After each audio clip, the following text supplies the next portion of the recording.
Duhamel, bonjour Laura. Bonjour.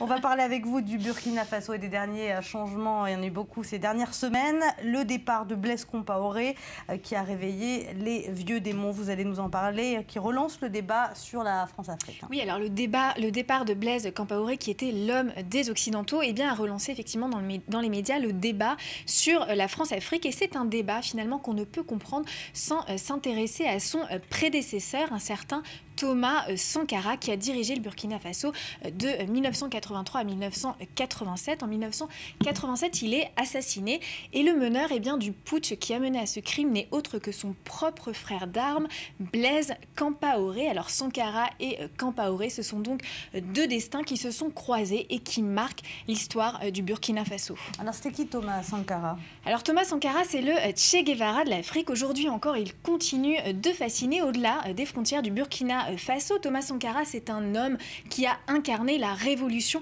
burkinabé de 1983 et qui a conduit jusqu'à sa mort une politique d'affranchissement de son pays. On lui doit notamment le nom du pays. Le terme Burkina Faso a remplacé l'appellation coloniale de la Haute-Volta et il signifie le pays des hommes intègres. Et de fait, Sankara avait mené des réformes majeures pour lutter contre la corruption. C'est le seul président africain, par exemple, à avoir vendu les luxueuses voitures de fonction d'État pour les remplacer par quoi? Par des Renault 5. Il a aussi beaucoup œuvré pour l'éducation, l'agriculture et le statut des femmes dans son pays.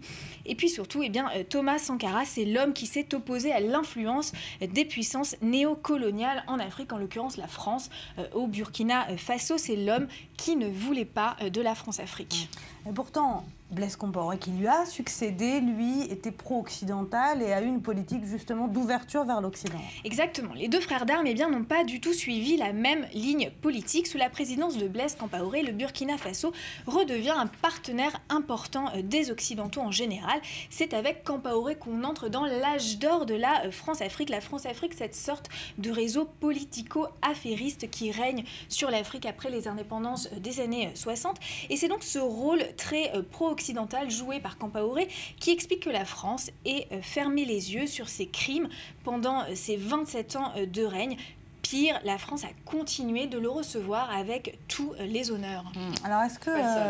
C'est pas le seul, c'est pas le seul du tout. On se souvient bien de Kadhafi. Est-ce que le départ de Compaoré signe la fin de la France-Afrique? On peut dire ça. Alors, c'est encore difficile à dire parce que depuis samedi, après une période de troubles, c'est l'armée qui a pris le pouvoir, en l'occurrence le lieutenant-colonel Zida. Et l'opposition, la société civile ont contesté cette autorité des militaires. Mais pour l'instant, c'est ce qui se passe et c'est une période de transition qui s'ouvre. L'issue pour le Burkina Faso, elle est encore incertaine. Il semble en tout cas que oui, avec le départ de Compaoré, on signerait officiellement la fin de la France-Afrique, cette fin dont avait déjà parlé François Hollande en 2012.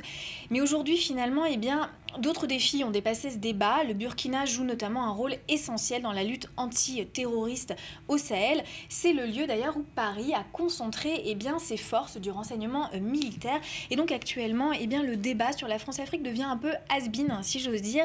C'est la lutte aujourd'hui contre le terrorisme qui est devenu le point central des relations entre la France et l'Afrique de façon générale. Et l'Afrique de façon générale. Alors justement, vous en parliez, cette transition militaire, le pouvoir militaire a promis aujourd'hui une transition démocratique, a promis de rendre les armes et de finalement passer par un accord civil. Est-ce que ça va se faire, vous pensez? Est-ce qu'ils vont vraiment rendre les armes? Alors il faut l'espérer. On connaît des périodes de transition qui n'ont pas abouti à une transition démocratique. Pour l'instant, le colonel Zida vient d'annoncer que la période de 12 jours de transition qu'avait demandé l'UA, l'Union africaine, n'était pour lui pas quelque chose d'obligatoire, quelque chose qu'il se tenait de respecter. Peut-être qu'il prendra moins de temps, peut-être qu'il en prendra plus. Ça veut tout dire, ça veut dire notamment qu'on ne sait pas ce qui va sortir réellement de cette période de transition.